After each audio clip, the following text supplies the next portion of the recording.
Écouter Robert Neuburger. Et puis finalement, comme j'étais là à ce moment-là pour faire ça, ben, voilà, c'est ici qu'on se retrouve et c'est avec plaisir de partager ce moment avec vous. Je voudrais dire merci pour commencer aux organisateurs de ce congrès de me prêter la parole pendant un moment.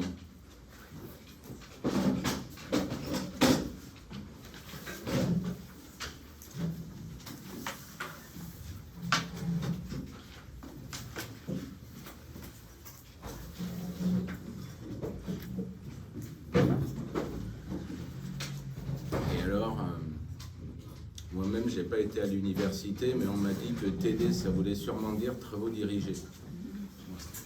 Alors, je ne me sens pas trop l'âme à diriger quoi que ce soit, mais par contre, je me suis dit qu'on pouvait peut-être avantageusement remplacer cette lettre et imaginer que ça puisse être des travaux de découverte, par exemple. C'est-à-dire qu'on va découvrir des choses au fur et à mesure, ensemble, au fur et à mesure qu'on va rentrer dans le processus de la psychothérapie et des accompagnements dans le traitement du traumatisme. Et quand je dis découvrir, je ne veux pas dire par là que ça aurait une prétention particulière qu'on inventerait des choses. Mais je veux dire découvrir au sens premier du terme, c'est-à-dire enlever la couverture, enlever le voile. On va découvrir quelque chose et essayer de piger ce qui se passe dedans et puis ce que ça nous fait. Je m'appelle Olivier Tréhoulier, je travaille à Pau. Je suis le responsable d'un cabinet de consultation et de formation en approche systémique qui s'appelle Espace Thérapie Système. Thérapie et système avec des S à la fin. Vous pouvez vous installer, il reste de la place. Dans ce cabinet, donc Espace Thérapie Système, nous sommes une équipe aujourd'hui d'une dizaine de personnes. Une des particularités chez nous, c'est qu'il n'y a pas de formateur de métier. Tous les collègues partagent avec moi cette motivation que notre travail de base, notre travail fondamental, c'est avant tout un travail d'accompagnement, un travail de psychothérapie avec les personnes adultes, avec les couples et avec les familles. On est répartis pour les consultations dans plusieurs endroits. Et pour l'aspect formation, qui occupe une certaine partie de notre temps, nous réalisons bien sûr des formations en approche systémique auprès d'équipes en institution ou chez nous. Ce sont des formations qui sont uniquement centrées sur le travail clinique. Pas de théorie, pas de grand enseignement, de la pratique et des concepts, parce qu'on réfléchit quand même un peu, mais des concepts qui s'arriment à la pratique dont on est en train de parler. Toutes nos formations sont basées sur ça. On réalise aussi pas mal de formations à thème auprès d'équipes et enfin beaucoup de travail de supervision et de régulation. Je suppose et espère que les deux termes sont évidents pour chacun d'entre vous ici. La supervision, on va travailler sur les situations qu'on accompagne et surtout aussi la place qu'on a dans ces situations en tant que professionnel. C'est ce qui ferait la différence avec une analyse de pratique classique. Et la régulation, on va travailler sur le lien d'équipe, sur comment ça fonctionne dans l'équipe. On s'est tous aperçus, vous le savez, j'imagine très bien, c'est qu'au fond, plus les situations que nous avons à traiter sont humainement difficiles et plus ça a un impact sur le lien d'équipe, qui est le premier lieu relationnel où peut se rejouer des choses, et plus le lien d'équipe est quelque chose qui peut faire ressource, soit une certaine fluidité, et plus ça va soutenir le travail d'accompagnement auprès des personnes et des familles, quand bien même on le ferait seul au moment de l'acte. Voilà. On fait beaucoup de travail comme ça. Pour ce qui me concerne, précisément, mon temps est réparti entre 2/3 de travail avec des professionnels, soit dans des équipes, soit des professionnels que je supervise, et 1/3 de consultation en tant que telle. C'est le meilleur équilibre que j'ai trouvé après plus de 20 ans de cette pratique-là. Du coup, avec ce que je vous dis, vous comprenez que la situation est pas juste de confort pour moi tout de suite, même si je bafouille pas trop pour l'instant, mais au fond, c'est pas la situation à laquelle je suis entraîné.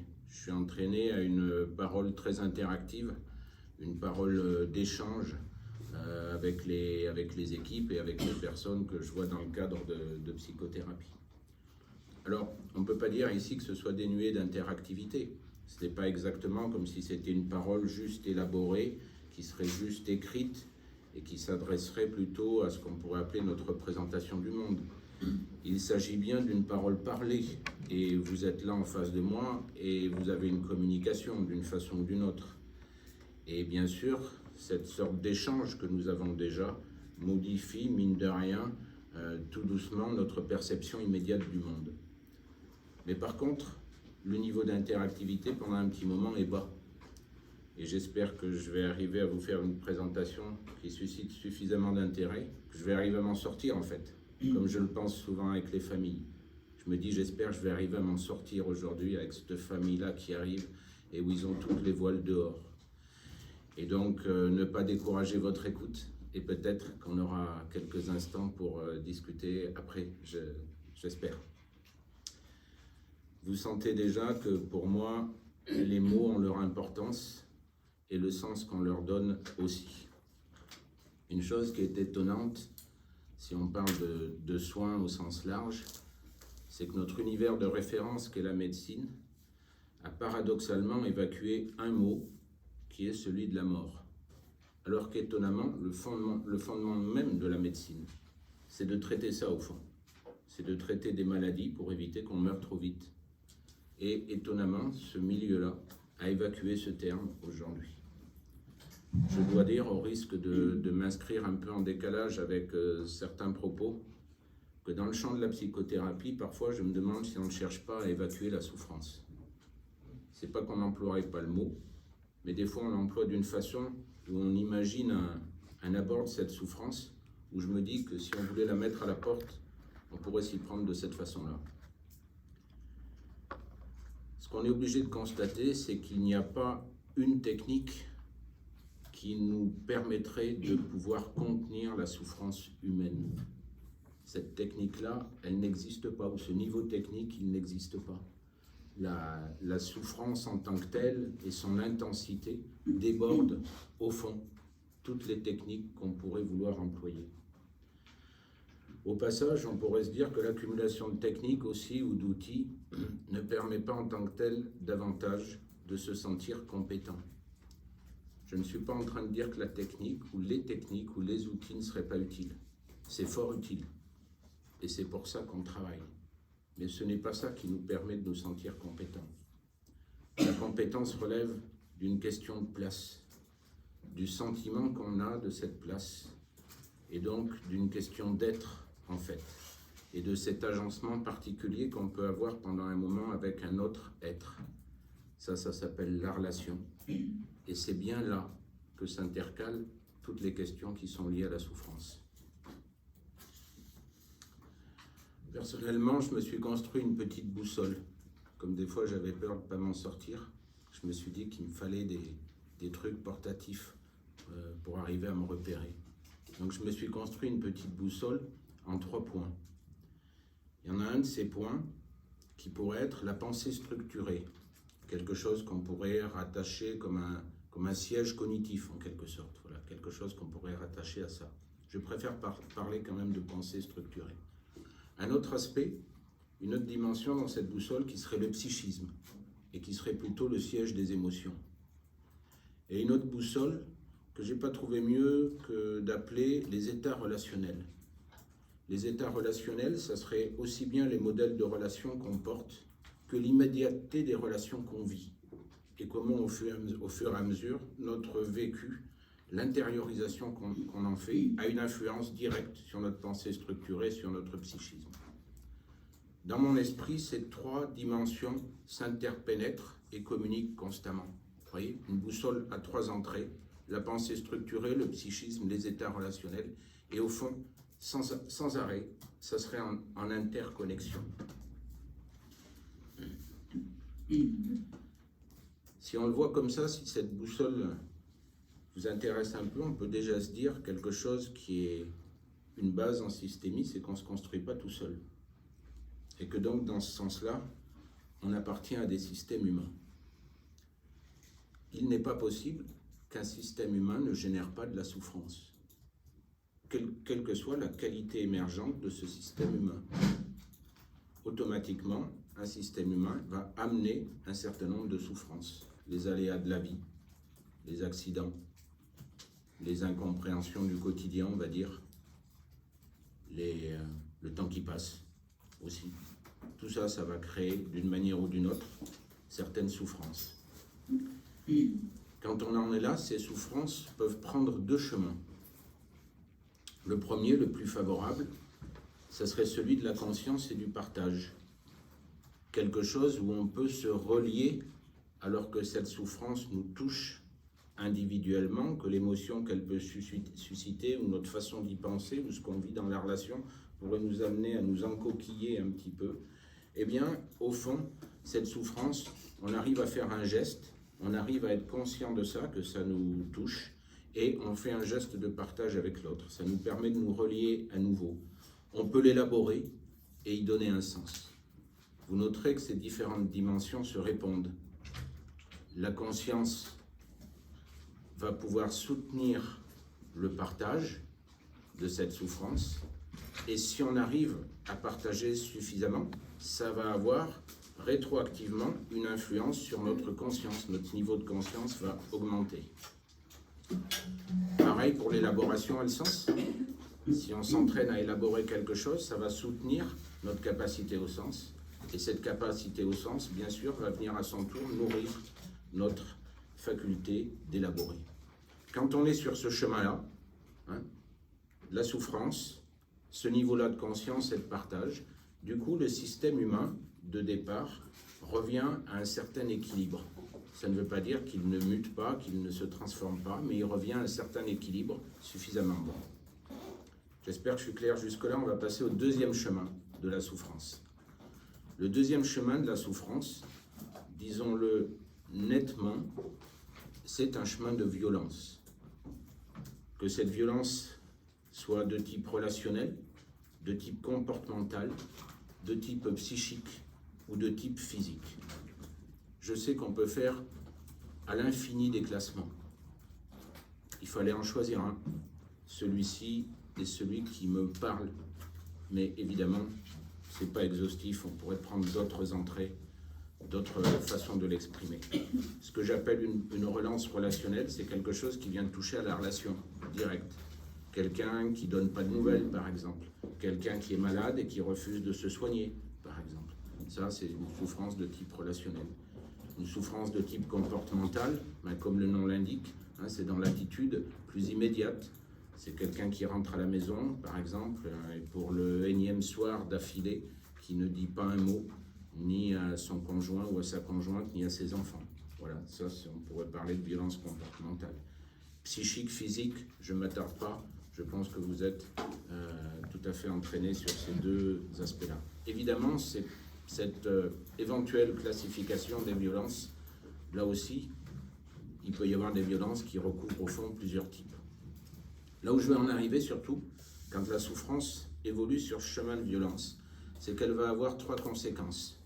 Des incompréhensions graves, des conflits et du traumatisme. Et là, quand je parle d'incompréhension, je ne parle plus des incompréhensions légères du quotidien. Je parle bien d'incompréhensions graves qui vont avoir un impact sur la vie et la construction des êtres. Des conflits qui peuvent être explosifs ou latents, qui peuvent être parfois intraitables, de ces conflits dont on ne peut pas sortir. Et puis du traumatisme, on est en plein dans notre sujet. Et du coup, ces trois conséquences du chemin de violence, les incompréhensions, les conflits, les traumatismes, vont faire un retour sur la souffrance. Cette fois-ci, cette souffrance de deuxième niveau, pour essayer de le schématiser, on peut y attribuer une origine humaine. On n'est plus sur le temps qui passe, on n'est plus sur les aléas de la vie, on n'est plus sur quelqu'un est tombé malade, ça arrive des fois, etc., sur toutes nos limites humaines. On est sur, il y a quelqu'un qui a traité un premier niveau de souffrance d'une certaine façon et qui s'est orienté dans une posture dont il se dégage d'une manière ou d'une autre de la violence, plus ou moins active. Avec ces trois conséquences, incompréhension, conflit, traumatisme, et l'origine humaine vient renforcer la souffrance. Là, ce qui est extraordinaire, je suis clair toujours ? Super. Ce qui est extraordinaire quand on est à ce moment-là, c'est que les êtres humains ont une faculté quand même de traitement des choses qui est élevé, puisqu'au fond, on a une deuxième chance à ce moment-là. C'est que cette souffrance de deuxième ordre, elle puisse créer un symptôme. Et là, bienvenue au club. Quand on a un symptôme, du coup, si on est un petit peu assidu, si on traîne un petit peu les pieds inconsciemment quelque temps, on ne va pas tarder à avoir un problème. Et du coup, quand on a un problème, ça nous donne une chance de pouvoir le traiter. Il peut y avoir un symptôme de cette souffrance de deuxième ordre. Ça peut créer un problème. On peut le traiter et revenir au premier chemin que je citais tout à l'heure. Celui où on va pouvoir retoucher un niveau de conscience suffisant, pouvoir le remettre dans le lien, partager assez, je ne redis pas tout, et on revient à un équilibre du système suffisamment correct ou bon. Évidemment, vous me voyez arriver. Il y a l'autre option, où on s'enfonce en fait d'un cran de plus, d'une manière ou d'une autre, dans quelque chose qui va faire violence. Et là, effectivement, les cas de violence vont se réappliquer, hein, c'est-à-dire qu'il y a bel et bien symptômes, mais on fait au fond comme s'il n'y en avait pas. Hein, ou alors le symptôme est trop utile pour toutes sortes de raisons, et ça va renforcer les 4 niveaux de violence avec leurs 3 conséquences d'incompréhension, de conflit et de traumatisme. Et cette boucle-là, vous la connaissez bien pour tous les systémiciennes ou systémiciens qui sont là, c'est évidemment ce qu'on appelle un équilibre homéostatique, hein, c'est-à-dire que la famille va se maintenir au fond par cette fonction du symptôme jusqu'au moment où le symptôme, la souffrance elle-même causée par le symptôme va coûter plus cher que ce qu'elle recouvre, et là, le système familial va entrer en crise. Quand on travaille dans un cabinet, c'est à peu près à ce moment-là que les 9/10 des familles arrivent. Voilà. J'espère que j'ai été clair. Voilà. D'habitude, je fais le dessin, mais ça ne supporte que le paperboard, ce dessin. On ne peut pas le projeter. Il faut le faire avec 3 couleurs sur un paperboard. Voilà. Bon, c'est comme ça. C'est les limites. Voilà. Tant mieux si c'était compréhensible. On pourrait le synthétiser encore d'une autre façon. On pourrait dire une ligne. La plus grande disponibilité, quasiment au sens où on en parle dans la théorie de l'attachement, et de l'autre côté, on pourrait dire la plus grande violence, quelque chose de l'ordre de l'agression systématisée. Et là, on aurait une grande ligne du lien humain ou de la violence. Et au fond, le curseur se déplacerait sur cette ligne-là. Il pourrait y avoir 4 champs sur cette ligne. La régulation des émotions, les modèles internes de relations, là pour le coup ça fait carrément référence à la théorie de l'attachement, l'usage et la structuration de la parole, est-ce qu'on est capable de se réguler, et le rapport à la mémoire. Ces 4 points, régulation des émotions, modèle interne de relations, usage et structuration de la parole, rapport à la mémoire, seraient là pour nous aider au fond à déplacer, selon comment on les utilise, à déplacer le curseur sur cette ligne de la disponibilité ou de la plus grande violence.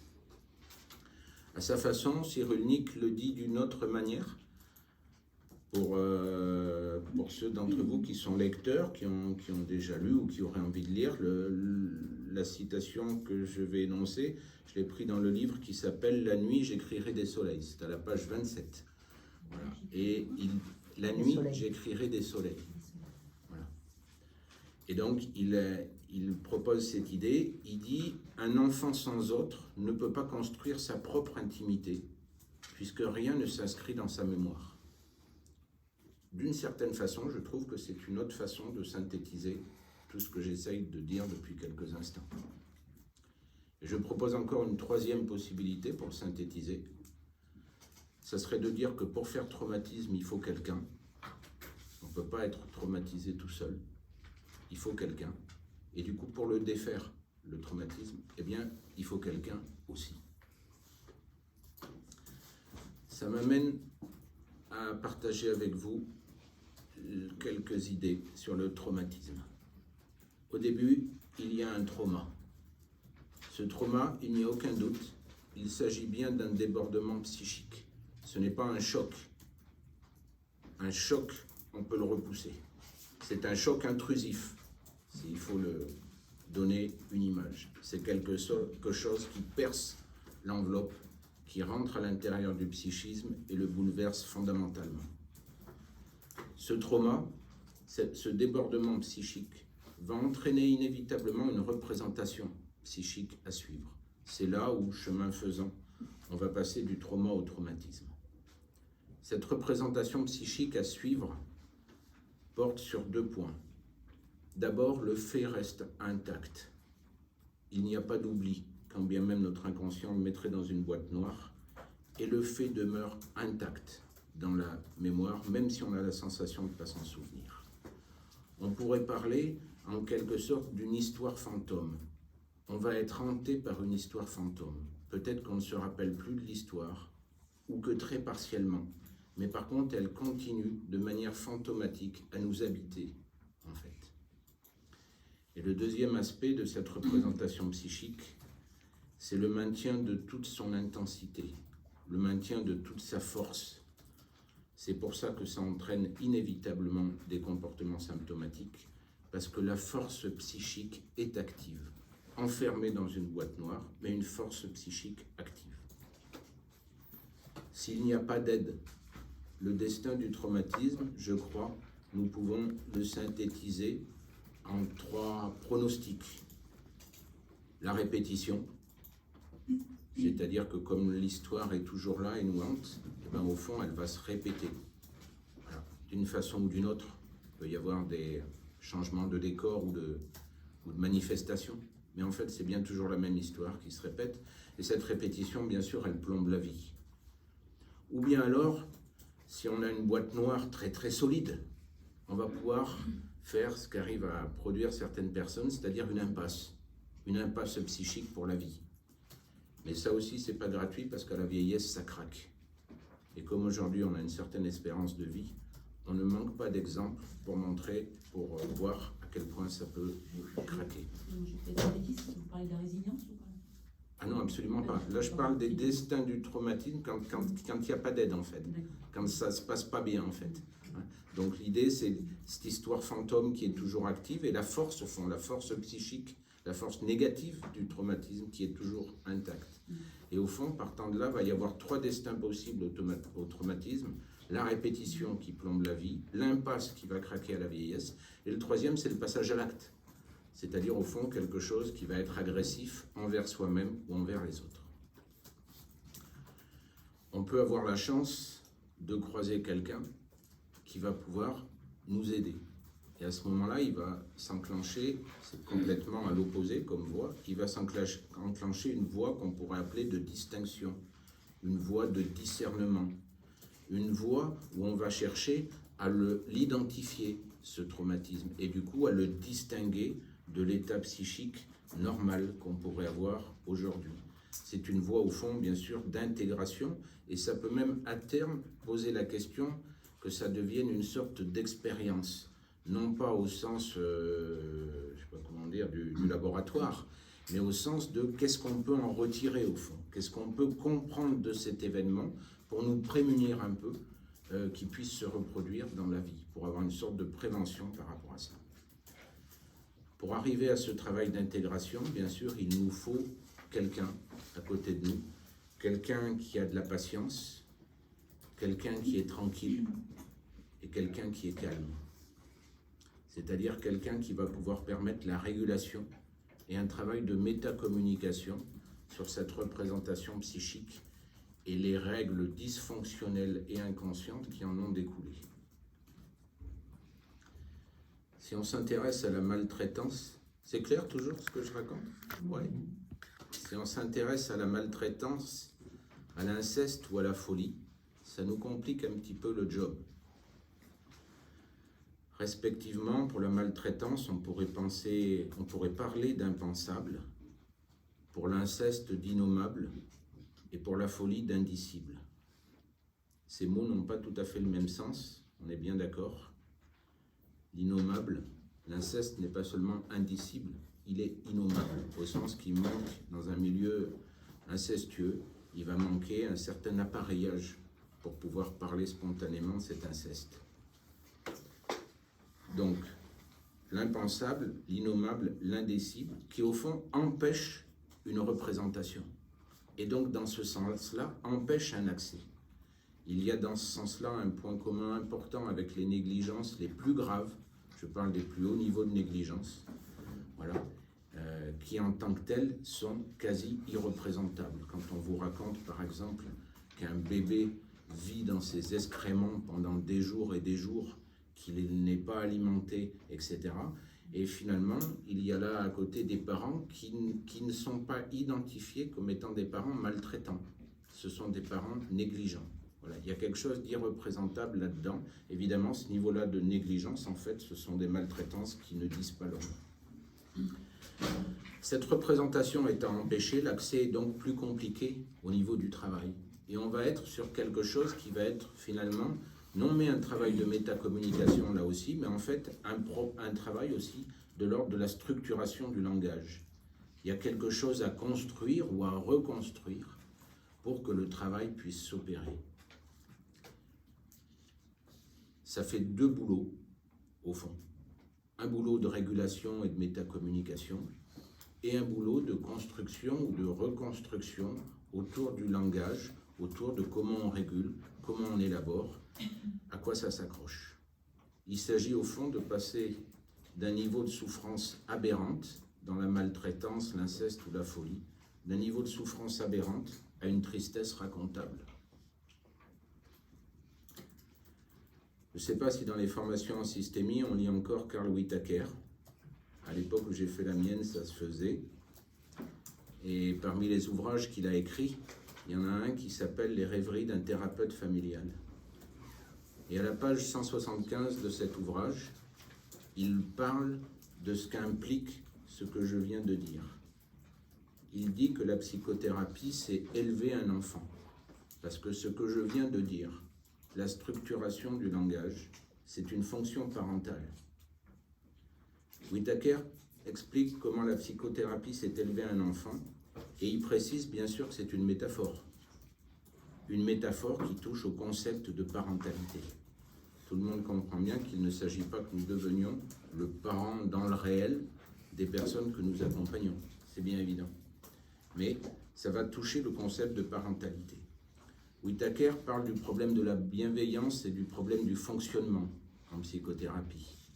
Comment il s'agit d'être une personne concernée par le bien-être de l'autre, mais également une personne qui veut mettre de côté un peu de sa propre personnalité afin de fonctionner dans le meilleur intérêt de l'autre. Il parle de discipliner sa personnalité. J'aime beaucoup cette expression. Ce n'est pas taire la résonance, c'est discipliner sa personnalité. Il faut qu'il y ait plus de place pour l'autre. Je vous raconte maintenant une situation que j'ai eue à superviser d'une collègue. La collègue est une psychothérapeute expérimentée. Son prénom c'est Noémie et elle travaille depuis longtemps. Elle a de l'entraînement. Elle reçoit une mère de famille qui a 2 enfants.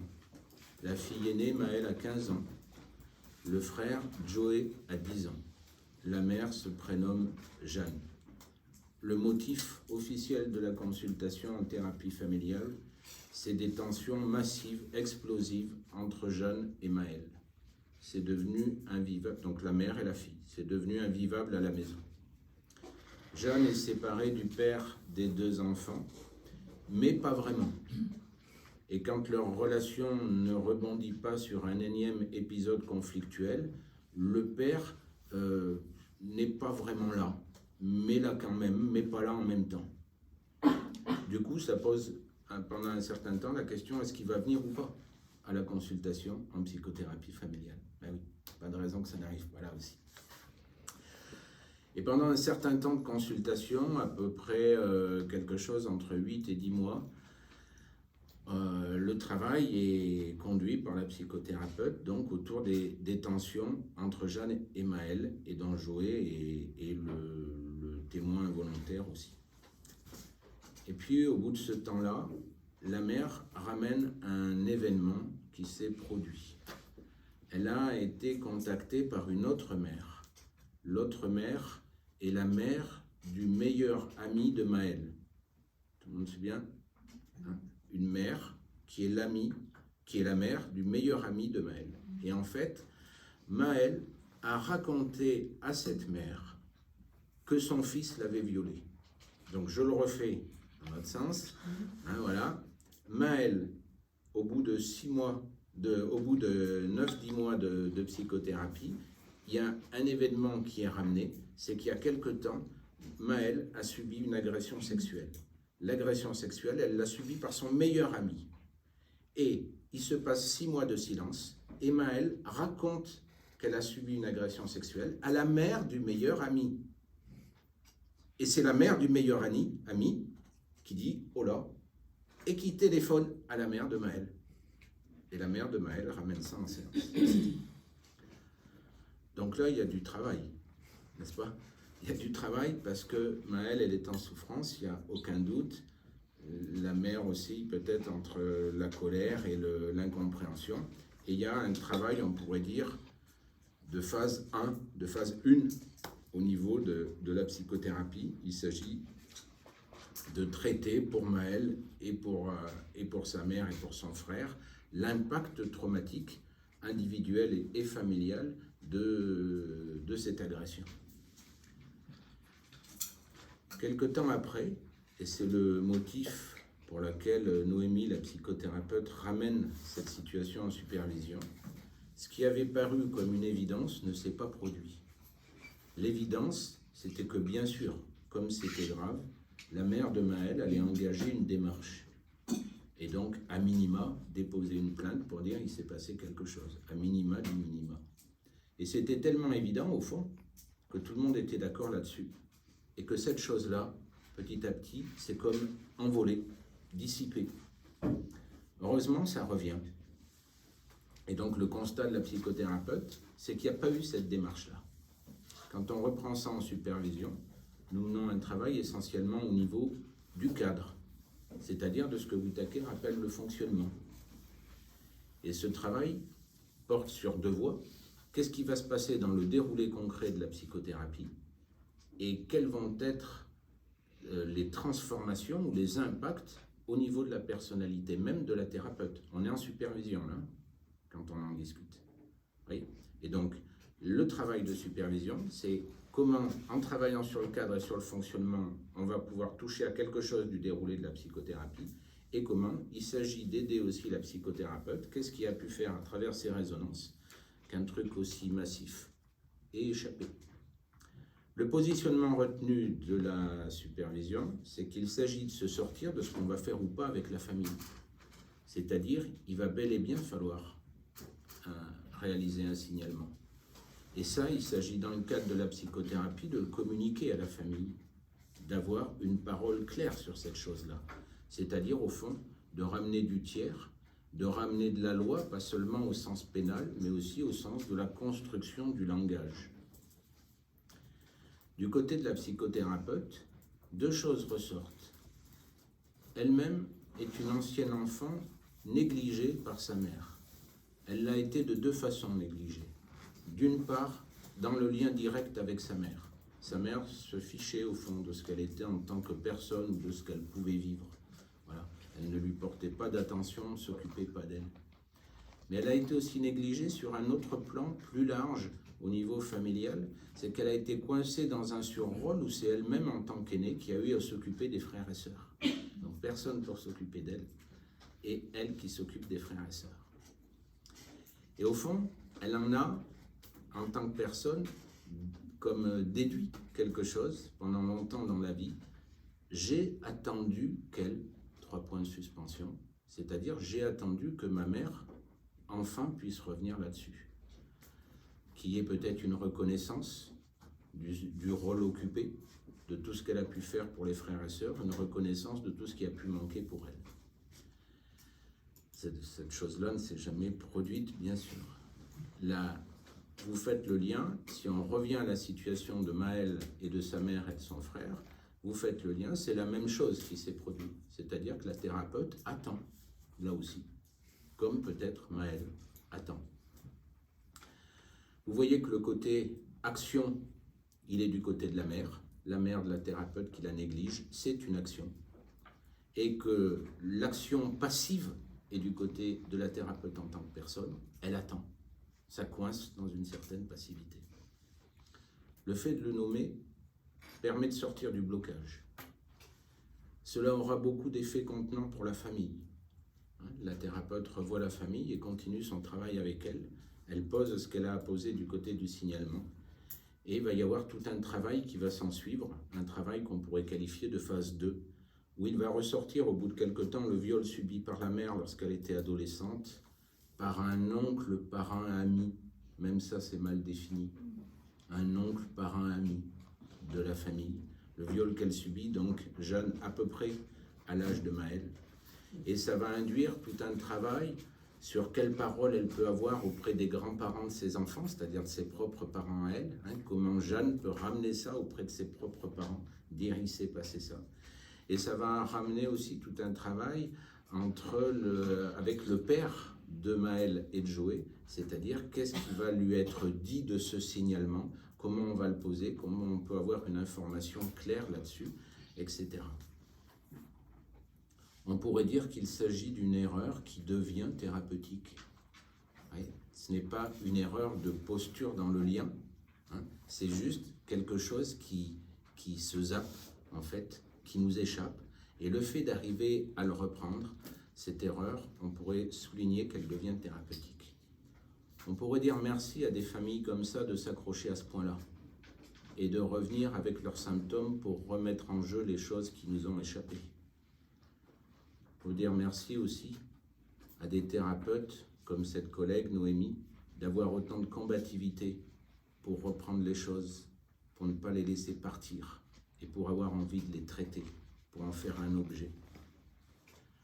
Pour elle aussi, en tant que personne, la psychothérapeute, il y a des effets plus tard dans sa propre vie. Elle est dans son propre chemin thérapeutique et elle se décidera aussi quelque temps après, elle-même, à parler à sa propre mère.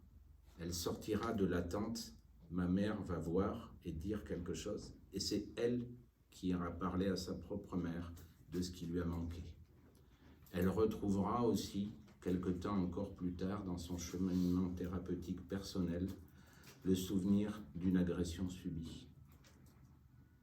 Pour le superviseur que je suis, les résonances qui ont été soulevées, c'est d'être issu d'une famille à transaction violente, où des problématiques d'agression sexuelle ont pu se poser, tournées vers l'extérieur, mais mises en secret à l'intérieur de la famille. Moi-même, dans mon propre travail à cette époque, heureusement, j'ai pu me positionner et j'ai eu à dénoncer cette situation-là. Cette résonance-là, importante chez moi, est une résonance de type soutenante. Cette expérience-là, parce que j'ai pu l'inscrire dans mon propre cheminement, me permet d'entendre ce qui se passe dans la situation et d'aider la collègue qui aide la famille et qui finit par s'aider elle-même. Il n'y a rien que des choses assez ordinaires quand on pense aux statistiques dans ce que je viens de raconter, au fond. C'est pas vraiment une famille hors du commun, c'est des gens ordinaires. Elena Ferrante, dans les Chroniques du hasard, c'est un excellent ouvrage que je vous recommande si vous ne l'avez pas lu. C'est à la page 62. Elle dit que ça ne l'intéresse pas d'écrire ce qui n'a jamais été écrit. Elle dit que ce qui l'intéresse, c'est l'ordinaire, ou plus exactement ce que nous maintenons enfermés sous les apparences de l'ordinaire, afin d'avoir la paix. Je crois que l'histoire de la famille de Maëlle est une histoire comme ça. Bon, ça, Père Lipopette, va falloir se gérer là. Donc, une petite réflexion au niveau de la construction traumatique. Nous devons cette réflexion à une petite équipe que je supervise depuis bien longtemps, quelque part au Pays Basque, une petite équipe de personnes courageuses qui osent poser des questions comme ça en disant « mais on s'aperçoit qu'on propose des orientations qui sont objectivement utiles et nécessaires pour des enfants, mais que subjectivement, ils le vivent comme un traumatisme. Qu'est-ce qui se passe dans ce truc-là » Je trouve que c'est une question bien courageuse et qui m'a fait réfléchir et contribue à tout ce que je peux vous raconter aujourd'hui. Dans le traumatisme, j'aimerais qu'on distingue le psychotraumatisme et ce que certains appellent le traumatisme complexe. J'y préfère le nom de traumatisme d'ambiance. Le psychotraumatisme, nous pouvons l'identifier. Le psychotraumatisme, presque, je ne voudrais pas trop schématiser, mais on pourrait le dater, faire une croix sur le calendrier une fois qu'on a retrouvé les souvenirs traumatiques et dire il s'est passé ça ce jour-là, ou il s'est passé ça dans cette période-là. Le traumatisme d'ambiance, c'est infiniment plus complexe. C'est quelque chose qui appartient à l'intrafamilial. On pourrait dire aussi à l'intragroupal, à l'intra-institutionnel. Et il y a 3 caractéristiques principales à ce traumatisme d'ambiance. D'une part, sa violence, dans le lieu qui est normalement protecteur. C'est paradoxal, c'est pas que de la violence, mais c'est dans le lieu qui est normalement protecteur. Se faire cogner par quelqu'un dans la rue ou agresser sexuellement par quelqu'un dans un garage, c'est terrible, mais c'est pas la même chose que de se faire agresser par son père. Voilà. Le deuxième aspect de ce traumatisme intrafamilial, c'est qu'il touche effectivement, selon le nom qu'on a choisi à Pau, il touche l'ambiance ou l'atmosphère. Pourquoi? Parce qu'en fait, ce sont les conditions même du maintien de la relation. C'est pour ça que ça dure. Et c'est pour ça que les victimes ne le dénoncent pas, entre autres. C'est parce que la relation est basée là-dessus et qu'à tout prix, c'est ça qu'il faut garder. Et enfin, le troisième aspect, c'est la durée, tout ou partie de l'enfance-adolescence. Ce ne sont pas des choses qui marquent comme un coup de poing, ce sont des choses qui s'effilochent, qui sont là dans l'atmosphère et qui en fait nous pénètrent d'autant plus. Je pense que le processus est valable pour les professionnels que nous sommes. Ça nous pénètre aussi d'autant plus. Ça nous impacte d'autant plus qu'aucun d'entre nous n'est exempt de ce type-là de processus. Tous, nous avons des schémas de réparation forts. Tous, nous nous sommes entraînés de façon précoce dans notre enfance. Et tous, nous vivons ça en face des personnes que nous accompagnons, c'est-à-dire que leur traumatisme d'ambiance vient toucher quelque chose directement de notre propre vécu, des ambiances qui nous ont construites, nous aussi. Si on ne distingue pas ça, le psychotraumatisme, qu'on peut identifier d'une certaine façon, et ce traumatisme de type complexe, qu'on peut nommer comme un traumatisme d'ambiance, si on ne fait pas cette distinction, inconsciemment, ça nous amène à une posture très projective, je le crains. Quelque chose qui peut faire qu'on peut prendre une résolution ou une décision, y compris dans le cadre de la psychothérapie, qui va surtraumatiser. Je pense que c'est lié aussi de ne pas identifier ce type de distinction et tout ce qui va caractériser le traumatisme d'ambiance. Je pense que c'est lié aussi au traumatisme vicarien. C'est que moins nous l'identifions et plus en fait il devient actif à l'intérieur de nous. Au passage, on peut s'interroger sur le lien entre la surtraumatisation qui va être produite par un professionnel et le traumatisme vicarien. À quel moment inconsciemment le professionnel peut se sentir atteint et va prendre une posture avec quelque chose de projectif pour se protéger de cette atteinte. Je suis clair toujours dans ce que je raconte? Et là, du coup, on en arrive à la question courageuse posée par cette équipe, qu'on peut prendre sur le contenu une résolution qui est tout à fait favorable, mais dans la forme, y donner un déroulé qui est tout à fait défavorable. On a beaucoup cherché à y donner un nom, et finalement, celui qu'on a trouvé, que ma femme a trouvé, je lui ai dit merci pour ça, elle a appelé ça un traumatisme de prescription. Les personnes qui travaillent dans des institutions sont très souvent confrontées à cette chose-là. Allez, quelques instants encore pour parler d'une proposition qui serait comme une piste de travail. 3 temps, l'annonce, la rupture, le deuil. Il faut qu'on se concentre un petit peu sur les 2 premiers aspects. L'annonce, la rupture. Ces 2 aspects sont réversibles. Nous voyons, si on parle de traumatisme de prescription, c'est au moment de l'annonce parfois que les choses se passent mal. Quand les familles racontent leur expérience, quand les enfants devenus adultes racontent leur expérience, ils disent « le monde s'est écroulé pour moi ce jour-là ». Comment ça, quel jour? Mais le jour où l'éducateur, le jour où le juge, le jour où mon psy m'a dit qu'en fait j'allais être placé.